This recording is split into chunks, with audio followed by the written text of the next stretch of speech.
on this morning's Ag Issues program. A pleasure, as always, to bring to the program Roger McEowen, Professor of Agricultural Law and Taxation at the Washburn University School of Law, as he joins us on the program this morning. Roger, good morning.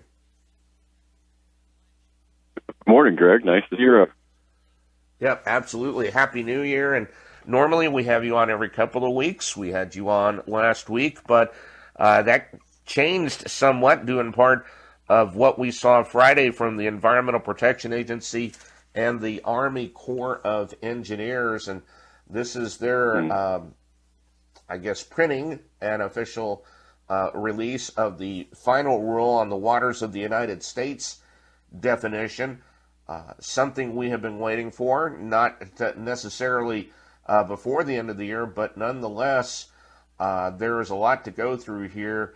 So let's first start with the background on a couple of things on that.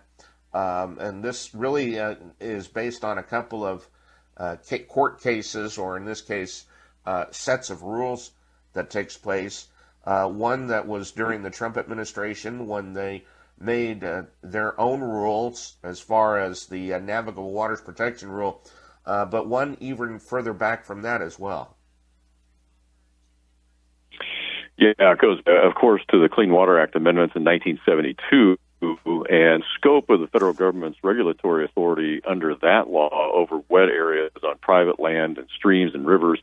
It's been controversial for more than 4 decades. So this is not something that's new. We just have different iterations of it. It seems as the political winds change, so this rule changes.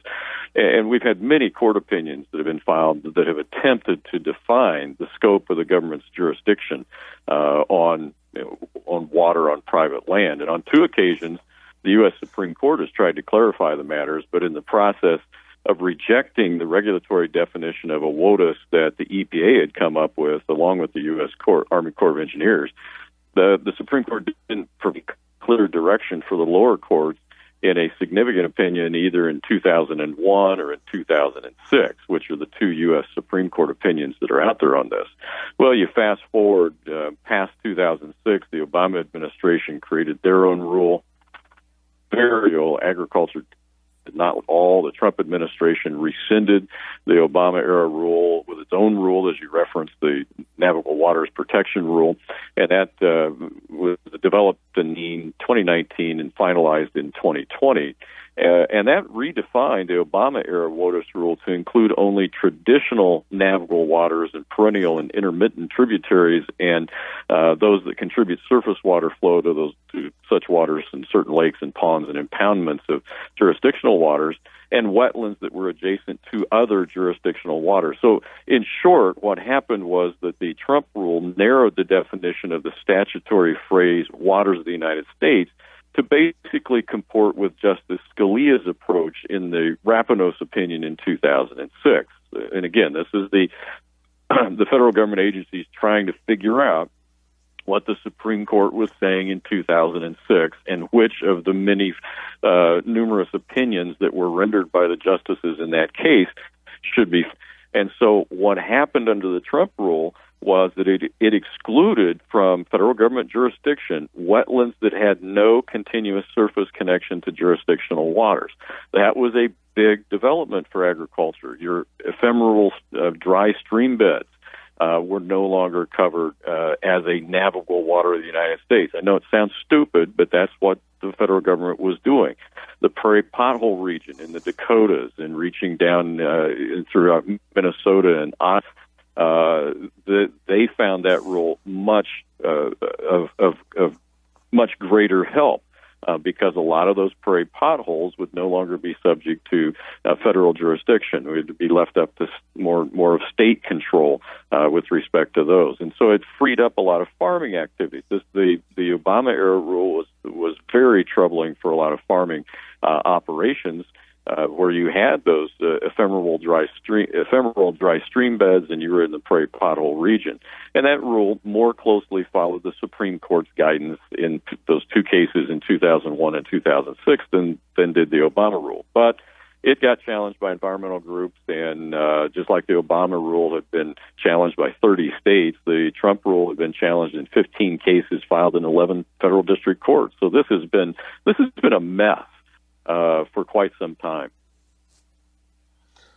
Now, simple question: the rule was announced on Friday, so that would be December 30th, effective 60 days after published in the Federal Register. When it was announced Friday, was it published in the Federal Register? So has that time clock started on that as far as of the effectiveness 60 days after being published? No, it was announced to be published. So it was an announcement of the final rule. They put it out, and I checked this morning. I haven't seen it in the Federal Register. My guess is it'll probably get published officially tomorrow in the Federal Register, and that'll start the clock. Okay. Just wanted to clarify that. 2015, when the Obama administration went to clarify everything and expanded control, most definitely. One of the terms that people have heard, and people may hear a lot more of, is the term significant nexus. How is that important, or why is that important as far as what EPA stated the new rule is?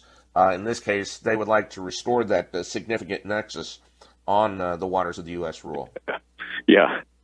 Yeah, that's a real good question, and that should send shivers up and down the spines of farmers all across the center part of the country in particular, and those in the prairie pothole region. But going back to before 2015 is interesting. It was in 2015 that the Obama administration said they're going to clarify everything, and the end result was to greatly expand control. Well, as I said, that's what resulted in more than 30 states suing the federal government and imposed an injunction. Well, the Trump administration then went through a long, careful rulemaking procedure that we understood in agriculture brought clarity, but that's now been completely overturned by this rule for clarity's sake, I guess. But the EPA, you're right, wants to restore that significant nexus test by adjacency. And as I read the rules, I see that there's going to be two kinds of adjacency. One would be the traditional relatively permanent standard, and the second one would be the significant nexus standard. And EPA is saying in the final rule that it won't impose the assumption that all wetlands in a specific geographic area are similarly situated and can be assessed together on a watershed basis in a significant nexus analysis. But I think it's clear that this rule intends to expansion over isolated prairie potholes and wetlands using that significant nexus standard. And that, in fact, that is precisely what has happened to a fellow named Arlen Foster, southeastern South Dakota. And his case is presently before the Eighth Circuit. And that case involves 0.8 of an acre of a puddle in the middle of his field as the result of a windbreak that his father planted back in the 1930s, which over time, of course, it piles up the snow behind the windbreak, and when it melts, it creates a puddle in his field. They said, well, you may not necessarily have the characteristics of here, but in your whole watershed area there is, and so therefore you have a wetland, and you got to farm around that 0.8 of an acre that's in the middle of your field. That's what I think they're doing here.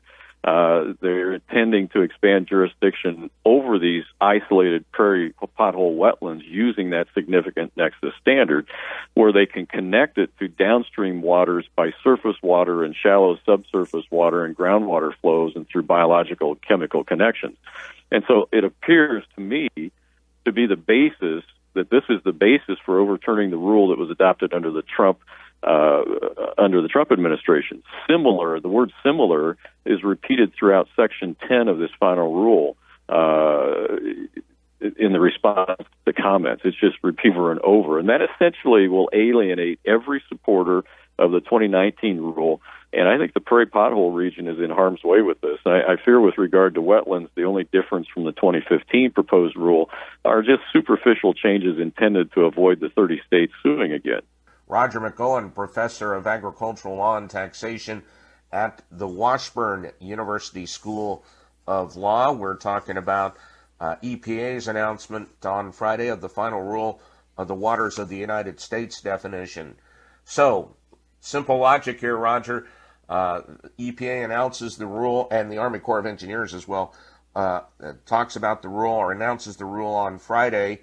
Oh, by the way, the U.S. Supreme Court still considering the second EPA case as well. One would assume that they would wait to hear what the Supreme Court's final decision is, but obviously that was not the case concerning what the EPA did prior to the SCOTUS decision.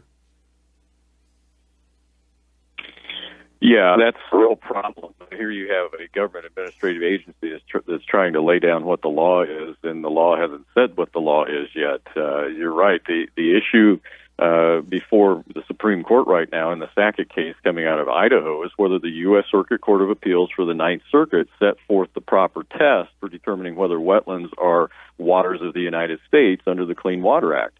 And we need to wait to see, I would think, what the U.S. Supreme Court says, and then write the rule to carry out what the court says the definition of a WOTUS is. But here you have the agency saying, no, we're going to go ahead and define what this is. And now you got the possibility that the 60-day clock will run, and then the government starts enforcing this new rule before the Supreme Court issues its an opinion, which could come out and then wipe out what the agency has done on these 500 and some pages. So that's the mess that we have right now. And the EPA says the final rule reflects the prior Supreme Court decisions. Well, okay, that's fine, but shouldn't you wait to see what the Supreme Court is going to say? They may not go down the same path they went before, or they may take a different tangent than what this current rule, this new rule, was written based upon. Now, the EPA says they're going to provide clarity on which waters are jurisdictional, which ones aren't. But my question is, how can you provide clarity when the Supreme Court hasn't yet said what a WOTUS is? And I come back to where I started on this part of the discussion, and that is that the role of an administrative agency is to take a statute or a court decision construing a statute and then write your rule defining the boundaries of the definition. In this instance, that would be the definition of a WOTUS. So it's kind of like, to me, you've got the cart before the horse on this. Because of the fact that, and you had mentioned that with EPA clarifying that prior converted cropland, which obviously is not water, but somehow could be water if the EPA had not clarified it. Yeah.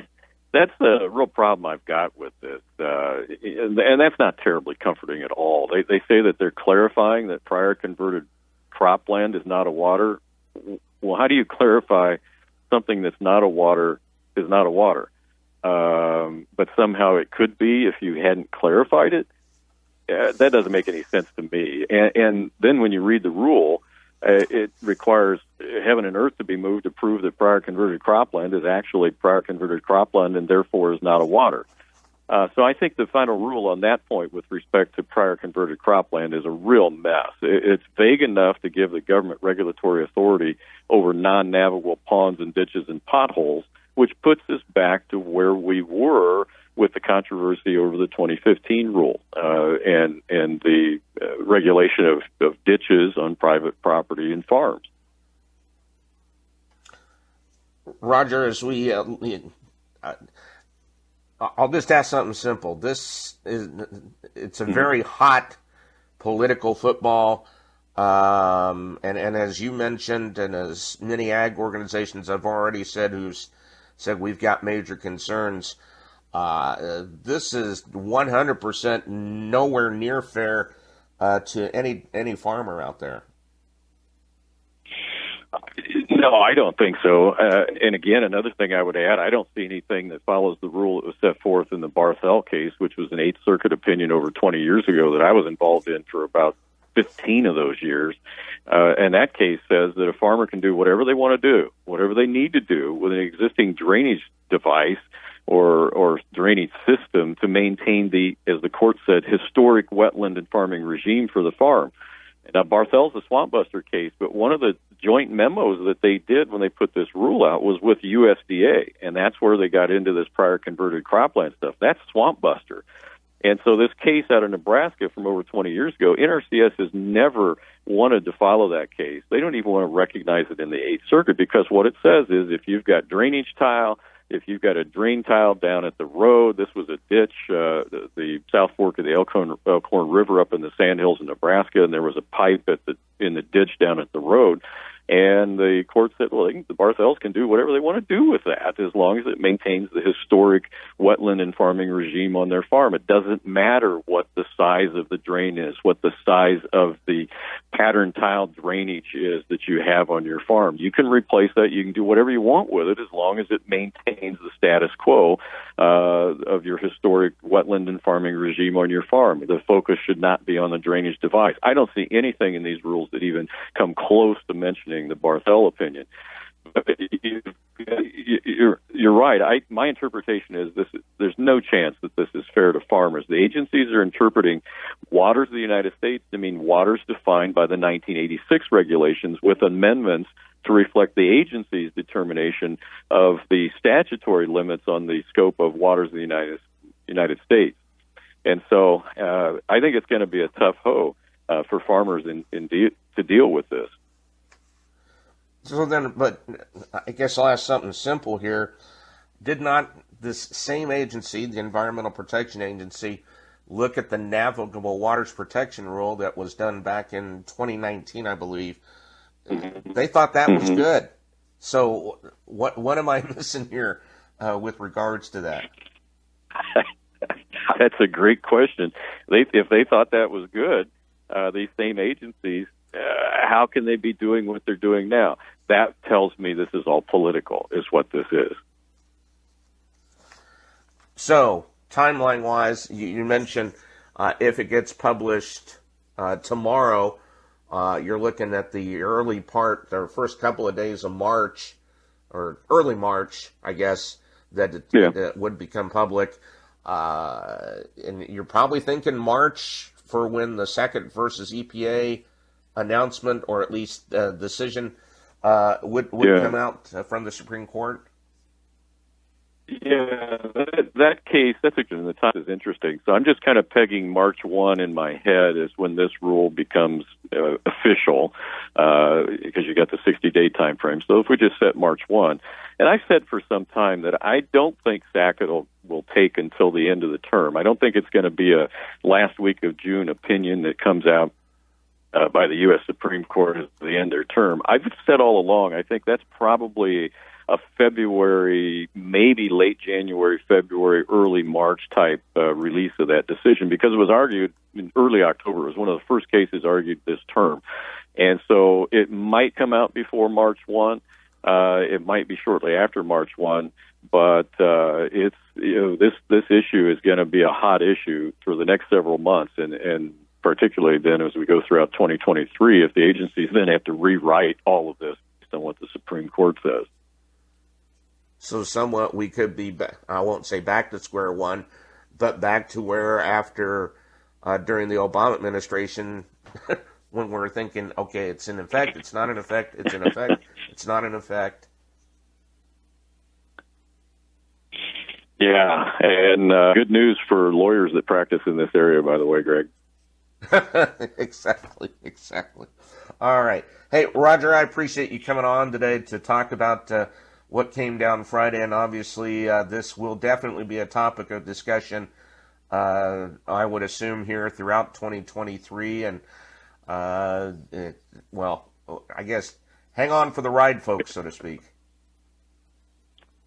We'll probably be back someplace later in the year, Greg. All right. Roger, I appreciate it. Thanks. Thank you. That is Roger McEowen, Professor of Agricultural Law and Taxation at the Washburn University School of Law, as he joins us on the Ag Issues program here on 580 WIBW.